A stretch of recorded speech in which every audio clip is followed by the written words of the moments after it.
warahmatullahi wabarakatuh. Firstly, let's say thanks to Allah subhanahu wa ta'ala for health that given to us. And don't forget to our Prophet Muhammad sallallahu alaihi wasallam who bring us from the darkness to the lightness, from the bad way to the good way. Before start our presentation, let me introduce myself and my team. We are from the first group. We'll share about types of bilingualism and bilingual education. My name is Nirmala Ashari as the first speaker, Bunda Hartina as the second speaker. We will talk about types of bilingualism, and Suri Indah Pratiwi as the third speaker, and the last is Kak Ratnadila.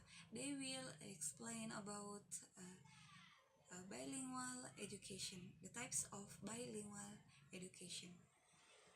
Okay, let's start the explanation about types of bilingualism from the first speaker.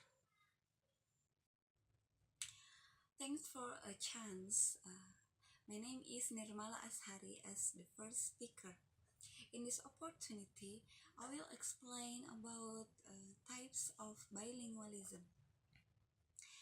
Before we start about types of bilingualism, let me know about the definition of bilingual and bilingualism. First, bilingual.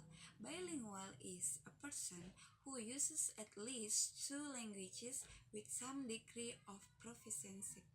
In here, it means a person know two and use two languages with some degree proficiency.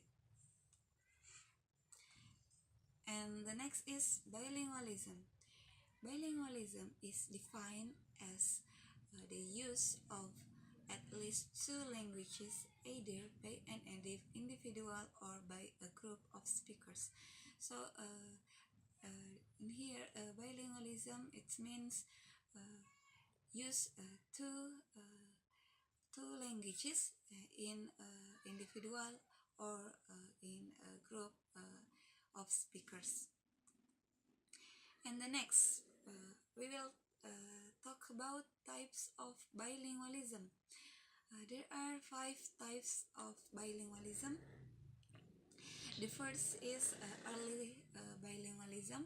The second is late bilingualism. The third, additive bilingualism. The fourth, subtractive bilingualism. And the last is passive bilingualism.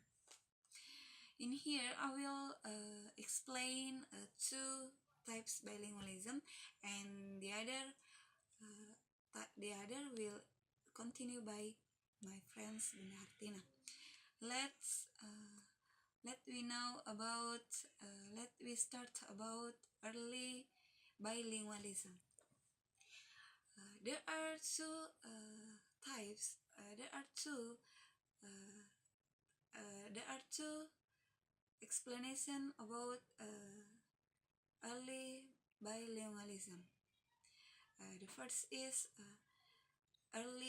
simultaneous early bilingualism, and the second, consecutive early bilingualism. Simultaneous early bilingualism, it refers to a child who learns two languages at the same time from birth.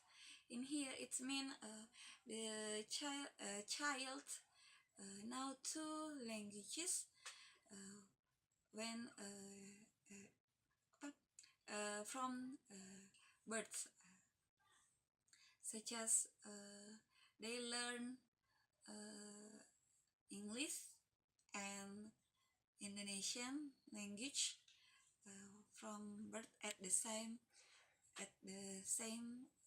time. This type of bilingualism is usually found in homes where parents speak two or more languages.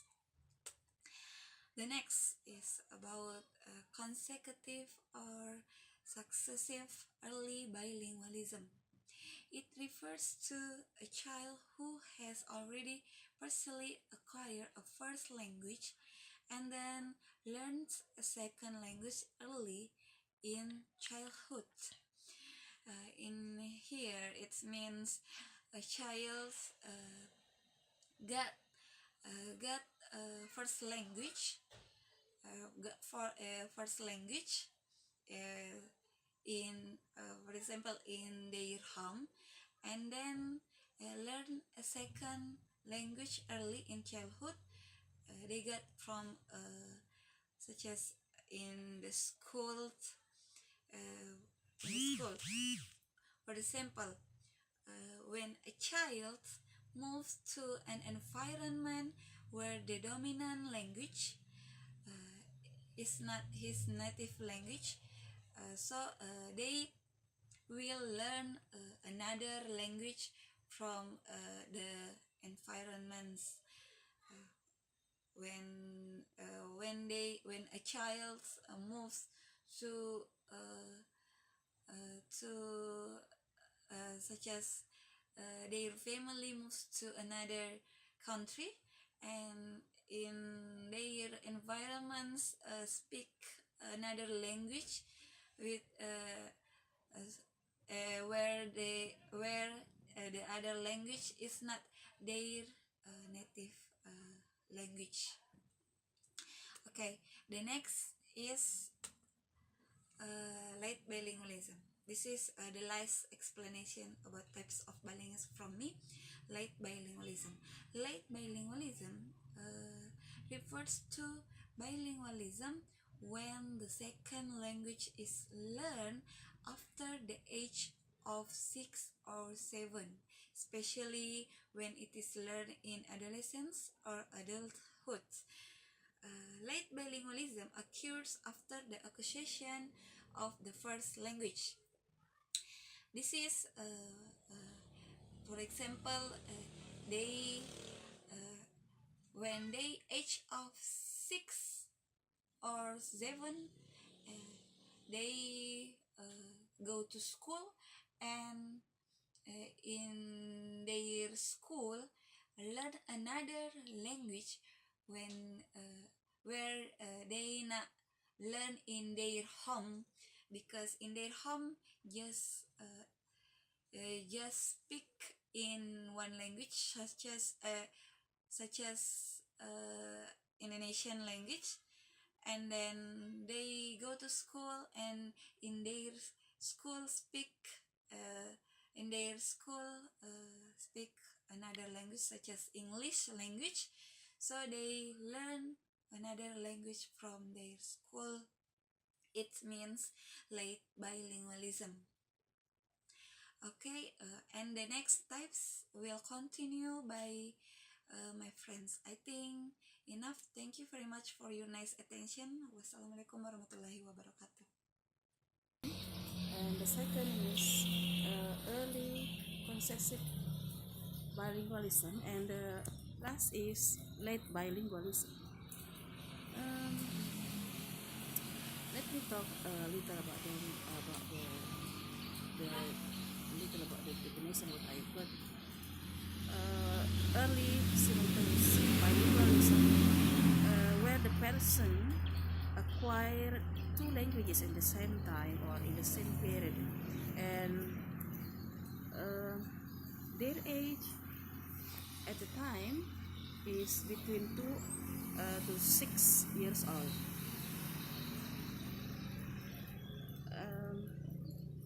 They might have parents with different language, maybe her mother Indonesian, is Indonesian, and his or her mother is Bugis, for example. Okay, well, hello guys, good morning. I'm Surinda Pratiwa as the third speaker. As for occupancy, I'm in hospital now since yesterday. Actually, midwife was saying to me that I'm in the first opening section, so you guys can imagine what I'm feeling now, with all of pain, confused, and so on. But I'll keep my best.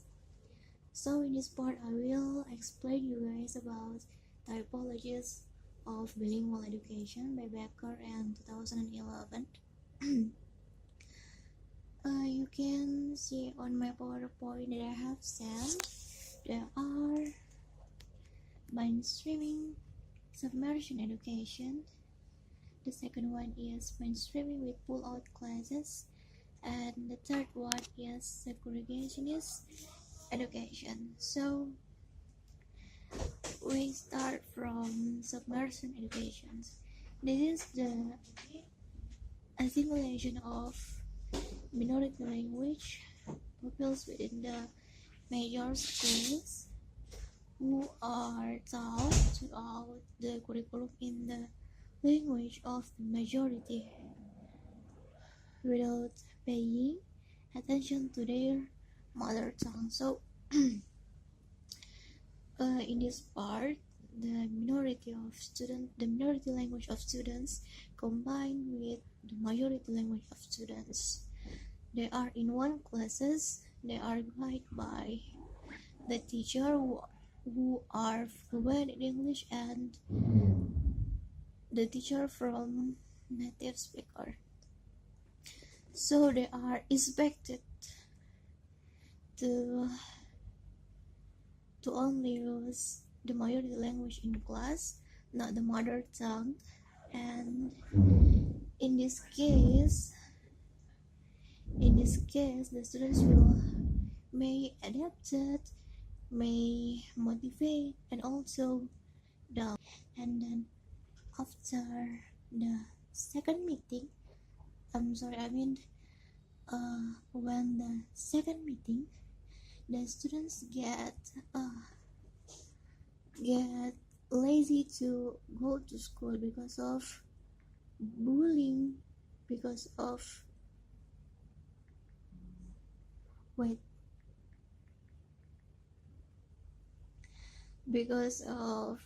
they don't understand what the teacher said, and their friend underestimate their self, also bullying. And then the teacher who have higher and speak or accept the material will move to the higher cognitive class. Okay, the second one is about mainstreaming with pull-out classes. These types of education consist in withdrawing minority language children from mainstream classes for compensatory lessons in the majority language.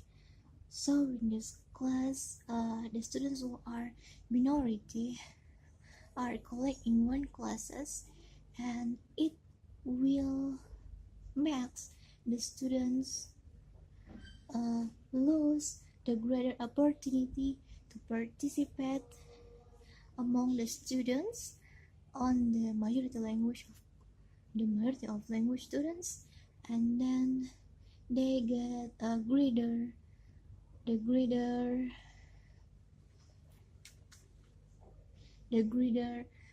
sensitivity to the teacher in language, and then it will